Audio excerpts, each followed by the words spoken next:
வணக்கம், welcome to VV trading consultancy. இந்த வீடியோவில் எதை பற்றி பார்க்க போகிறோம் அப்படின்னா, டுமாரோ அனாலிசிஸ் எப்படி இருக்கும் அப்படிங்கிறத பார்க்கலாம்.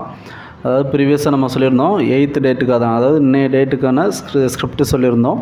இதில் வந்து பார்த்தோம் அப்படின்னா Nifty, bank Nifty, fin Nifty, Apollo hospital இந்த 4 ஸ்கிரிப்ட்டுமே என்ட்ரி இல்லை. ஜூப்ளியன்ட் ஃபுட் மட்டும் என்ட்ரி கிடச்சிது. இதில் வந்து பார்த்தோம் அப்படின்னா 12,500 ப்ராஃபிட் கிடச்சிருக்கு. மற்ற ஸ்டாக்கு அந்த இண்டெக்ஸ் எல்லாமே வந்து பார்த்திங்கன்னா ப்ராப்பராக நம்ம லெவல்ஸில் வரல. ஸோ அதனால் அதில் என்ட்ரி எதுவும் இல்லை. அடுத்து பார்த்தோன்னா நாளைக்கான அனாலிசிஸ் பார்த்தோம் அப்படின்னா Nifty, bank Nifty, fin Nifty, Muthoot finance, IGL இந்த 5 ஸ்கிரிப்ட்டுக்கும் லெவல்ஸ் என்ன அப்படிங்கிறத பார்ப்போம். இப்போ நிஃப்டி பார்த்தோம் அப்படின்னா R1 R2 லெவல் வந்து 22,376, 22,436. சப்போர்ட் ஜோன் பார்த்தோன்னா 22,235லேருந்து 22,170 வரையுமே சப்போர்ட் ஜோன் இருக்குது.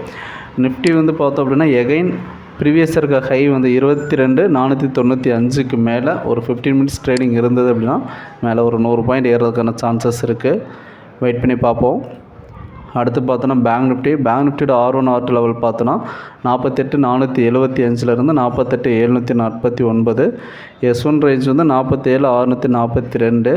ஸோ பேங்க் நிஃப்டியுமே வந்து பார்த்தோன்னா R1 ரேஞ்சுக்கு மேலே ட்ரேட் ஆச்சுனால ஒரு நல்ல பையிங் மூமெண்ட் கொடுக்குறதுக்கான சான்சஸ் இருக்குது. அதுவும் வாட்ச் பண்ணலாம். அடுத்து பார்த்தோன்னா ஃபின் நிஃப்டியோட R1 R2 லெவல் பார்த்தோன்னா 21,629லேருந்து 21,688 வரையில் இருக்குது. சப்போர்ட் ஜோன் வந்து 21,320, 21,268 வரையுமே சப்போர்ட் ஜோன் இருக்குது. இன்கேஸ் S1 ரேஞ்சில் ட்ரேட் ஆச்சுன்னா ஒரு பையிங் வரதுக்கான சான்சஸ் இருக்குது ஃபின் நிஃப்டியில். ஸோ அதையுமே வெயிட் பண்ணி பார்ப்போம். அடுத்து பார்த்தோன்னா முத்தூட் ஃபினான்ஸ் பை எபோ 1668க்கு மேலே பை பண்ணோம் அப்படின்னா 1693 வரலையும் வரதுக்கான சான்சஸ் இருக்குது. இது பார்த்தோன்னா நமக்கு ஒரு 15 மினிட்ஸ் டைம் ஃப்ரேமில் வந்து ஒரு சைட்வேஸ் மூவில் தான் இருக்குது. ஸோ இந்த எபோ லெவல் ஏன் நம்ம மார்க் பண்ணியிருக்கோம், ஃபஸ்ட்டு டே சார்ட்டில் எப்படி இருக்குன்னு பார்க்கலாம். டே சார்ட்டில் வந்து பார்த்தோன்னா ஓவரால் புல்லிஷ் பிரேக் அவுட்டில் தான் இருக்குது. மேலே போயிட்டு எகைன் வந்து பார்த்தோன்னா இப்போ லாஸ்ட்டாக ஒரு 2-3 டேஸாகவே வந்து ஒரு செல்லிங் ப்ரெஷர் க்ரியேட் ஆகிட்டு எகைன் இன்றைக்கி வந்து பார்த்தோன்னா கொஞ்சம் பையிங் வால்யூம் க்ரியேட் ஆகிருக்கு. பையிங் வால்யூம் அப்படின்னு பார்த்தோன்னா ப்ரீவியஸாக சப்போர்ட் ரேஞ்சில் ட்ரேட் ஆகிறதுனால இது வந்து நம்ம பையிங் வால்யூமாக இருக்கும் அப்படின்னு சொல்லி எதிர்பார்க்குறோம். அதே சமயம் நமக்கு 1 hour டைம் ஃப்ரேமில் வந்து ஒரு செல் கேண்டில் தான் ஃபார்மேஷன் நடந்திருக்கு. ஆனால் அது கொஞ்சம் ரெக்கவரியில் தான் முடிஞ்சிருக்கு. ப்ரீவியஸ் இருக்க சப்போர்ட் ஜோனில் தான் சப்போர்ட் எடுத்துருக்கு. இந்த இடம் வந்து பார்த்தோன்னா எகைன் இப்போ லாஸ்ட்டாக வந்து என்னோட டேவில் வந்து பிரேக் ஆச்சுன்னா தான் ஃபர்தராக செல்லிங் வரதுக்கு சான்சஸ் இருக்குது. ஸோ அந்த லெவல் பிரேக் பண்ணலை அப்படின்னா நம்ம 15 மினிட்ஸ் டைம் ஃப்ரேமில் அந்த 15 மினிட்ஸ் கேண்டிலோட ஹையை பிரேக் பண்ணாலே மேலே போகிறதுக்கான சான்சஸ் தான் இருக்குது. ஸோ வெயிட் பண்ணி பார்க்கலாம். அடுத்து பார்த்தோன்னா ஐஜிஎல் பை எபோ 454க்கு மேலே பை பண்ணோம் அப்படின்னா 465 வரலையும் போகிறதுக்கான சான்சஸ் இருக்குது. இது டே சார்ட் டைம் ஃப்ரேமில் எப்படி இருக்குன்னு பார்ப்போம்.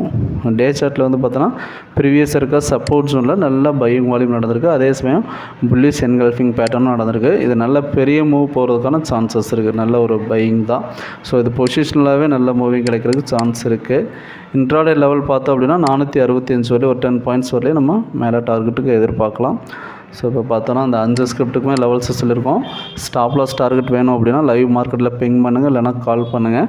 இப்போ ப்ரீவியஸாக வந்து பார்த்தோன்னா நம்ம இன்றைக்கி டேட்டில் வந்து 12,500 ப்ராஃபிட் பண்ணியிருக்கோம். இதனோட வீடியோஸ் வேணாலும் ப்ரீவியஸ் வீடியோஸில் வந்து நீங்கள் செக் பண்ணி பார்த்துக்கலாம் நம்மளோட யூடியூப் சேனலில்.